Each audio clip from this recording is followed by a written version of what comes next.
Hello friends, welcome to our channel Easy to Win. In this video, we will see a comparison table for intrinsic and extrinsic semiconductor. Based on that, we will discuss some questions.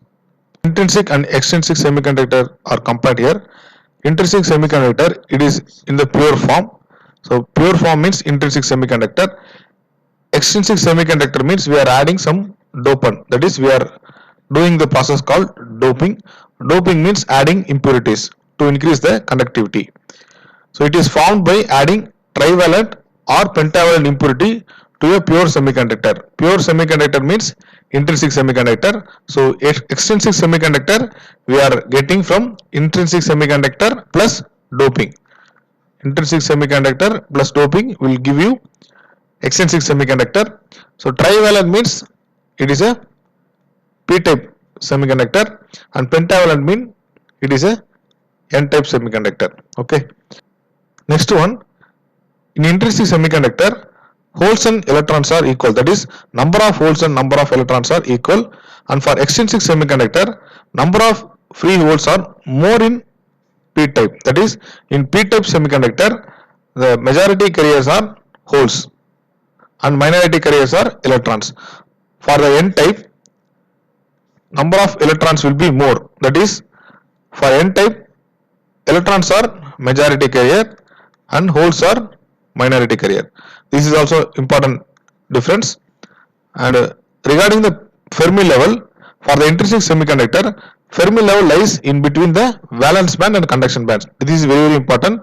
It almost lies in the middle of the valence band and conduction band. Okay.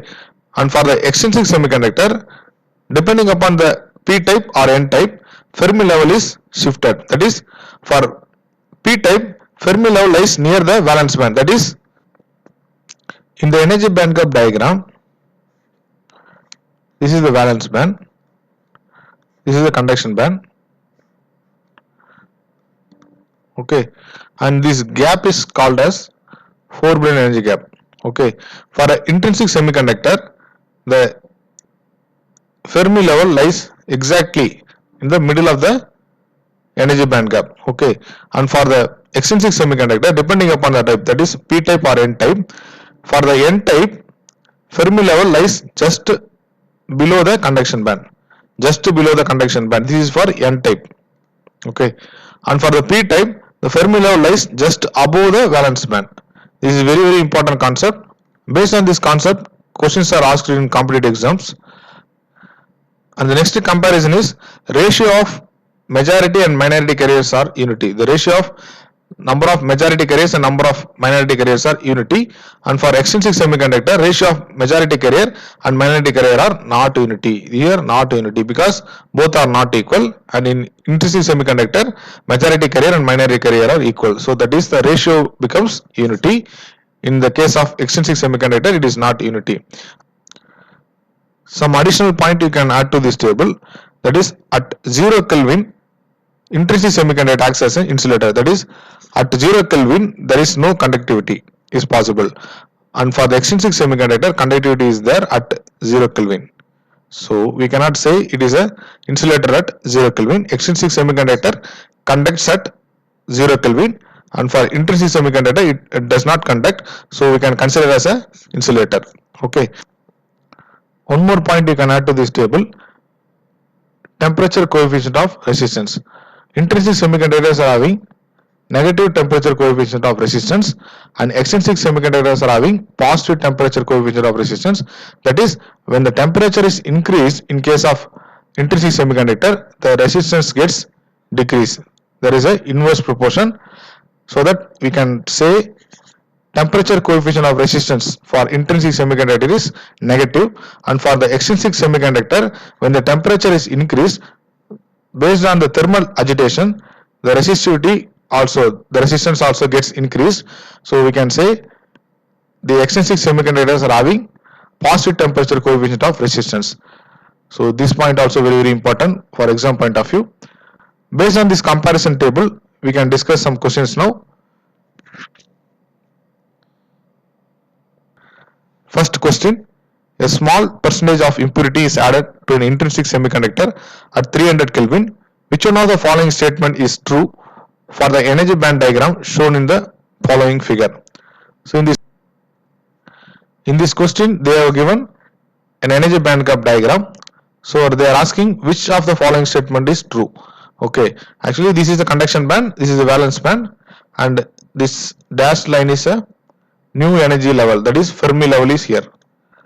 So this dashed line is a new energy level, that is a Fermi level. So the Fermi level is just lying below the conduction band. That means it should be a n-type semiconductor. Okay, so based on the options we can discuss. First option, intrinsic semiconductor doped with pentavalent atoms to form n-type semiconductor.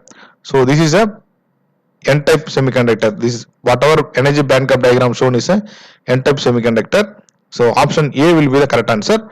And when an intrinsic semiconductor is doped with trivalent atoms, the semiconductor formed is not a n-type semiconductor, it will be a p-type semiconductor. So the option itself, it is a wrong statement. An intrinsic semiconductor doped with pentavalent atom to form p-type. This is also a wrong statement, because when an intrinsic semiconductor is doped with pentavalent atoms, it will form a n-type semiconductor. Okay, this is also a wrong statement. And the fourth option is intrinsic semiconductor doped with trivalent atom to form p-type semiconductor. Actually, as per the energy band gap diagram given, so the new energy level is just below the conduction band. This means it is a n-type semiconductor. Okay, if the new energy level is given just above the valence band, that time we can consider it is a p-type semiconductor. So always remember, for n-type semiconductor, Fermi level lies just below the conduction band, and for p-type, Fermi level lies just above the valence band. So for this question, correct option will be option A, intrinsic semiconductor doped with pentavalent atoms to form n-type semiconductor. Correct option for this question will be option A. Next question, an intrinsic semiconductor at absolute zero temperature. We already discussed, at absolute zero temperature means 0 Kelvin. At absolute zero temperature, that is 0 Kelvin, intrinsic semiconductor acts as an insulator. This is very, very important concept. For exam point of view, at 0 Kelvin it acts as an insulator. So option C, behaves like an insulator. This will be the correct answer. Option C is the correct answer for this question. Next question, in an extrinsic semiconductor, the conductivity significantly depends upon. In this question, they are discussing about the extrinsic semiconductor. The conductivity will significantly depend upon. In extrinsic semiconductor, we will have two type of carriers, that is majority carriers and minority carriers. For the n-type, majority carrier will be electron and minority carrier will be holes, electrons and holes. For p-type semiconductor, that is majority carriers are holes and minority carriers are electrons. Okay. So we are discussing about the extrinsic semiconductor. The conductivity significantly depends upon. This extrinsic semiconductor, if we discuss about the conductivity, it is majorly depend upon the majority carriers. That is significantly depends upon the majority carrier. That is also generated due to impurity doping, because extrinsic semiconductors are majorly formed by doping process. Okay, so correct option for this question will be option A, majority charge carriers generated due to impurity doping. Next question, at temperature of 298 Kelvin, silicon is not suitable for most electronic applications due to small amount of conductivity. This can be altered by. For this question, correct option will be option B, doping. At 298 Kelvin, that is at room temperature, silicon is not suitable for electronic application because it is having the small amount of conductivity. Which one? It is a intrinsic semiconductor. So intrinsic semiconductor, when it is added with some dopant, that is impurities, it will become a extrinsic semiconductor. So extrinsic semiconductor will have improved conductivity over the intrinsic semiconductor. This process of adding impurities to the intrinsic semiconductor is also called as doping process. So correct option for this question will be option B. Next question, the Fermi level in a p-type semiconductor lies close to. So Fermi level concept is very, very important. Band gap diagram, conduction band, valence band.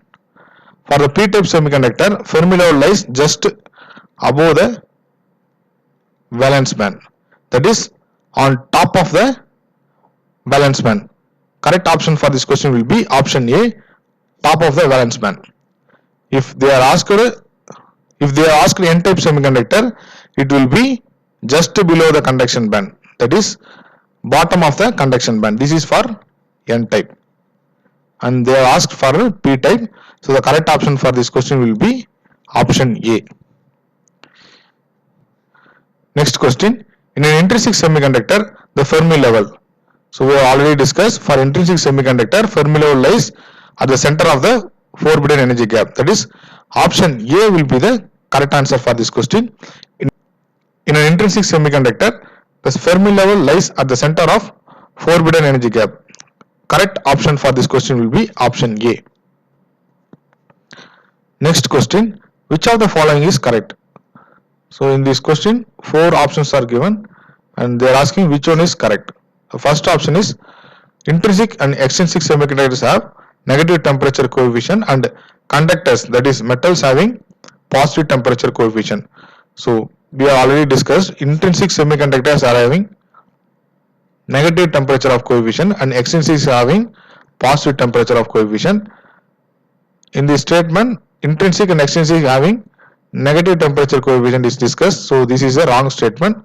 And next statement will be conductors and extrinsic semiconductors having negative temperature coefficient. So conductors and extrinsic semiconductors are having positive temperature coefficient. This statement is also wrong. Next statement, insulators and semiconductors having positive temperature coefficient, whereas conductors have negative temperature coefficient. Conductors have positive temperature coefficient, so this statement also wrong. So A statement is wrong, option B statement is also wrong, option C statement is also wrong. So we will see the option D statement. Conductors and extrinsic semiconductors have positive temperature coefficient. Yes, correct. Positive temperature coefficient. And pure semiconductors, that is intrinsic semiconductors, having negative temperature coefficient. This statement will be the correct option. So option D will be the correct answer for this question. Final question for our discussion. The concentration of minority carriers in an extrinsic semiconductor under equilibrium is. In this question, they are discussing about the extrinsic semiconductor, in specific concentration of minority carriers. So in extrinsic semiconductor, we already seen there are two kind of carriers, that is majority carriers and minority carriers. These majority carriers concentration depending upon the doping is directly proportional to the doping, and minority carrier concentration are inversely proportional to the doping concentration. Okay, in this question they are asking about the concentration of minority carriers. So the correct option for this question will be option D, inversely proportional to the doping concentration. So the minority carriers concentration inversely proportional to the doping concentration. So option C, they are given directly proportional to the doping concentration will be for the majority carriers. Okay, for the majority carriers it will be directly proportional to the doping concentration, and for the minority carriers it will be inversely proportional to the doping concentration. In this question they are asked specifically for the minority carriers in an extrinsic semiconductor. So the correct option for this question will be option D. Thanks for watching this video.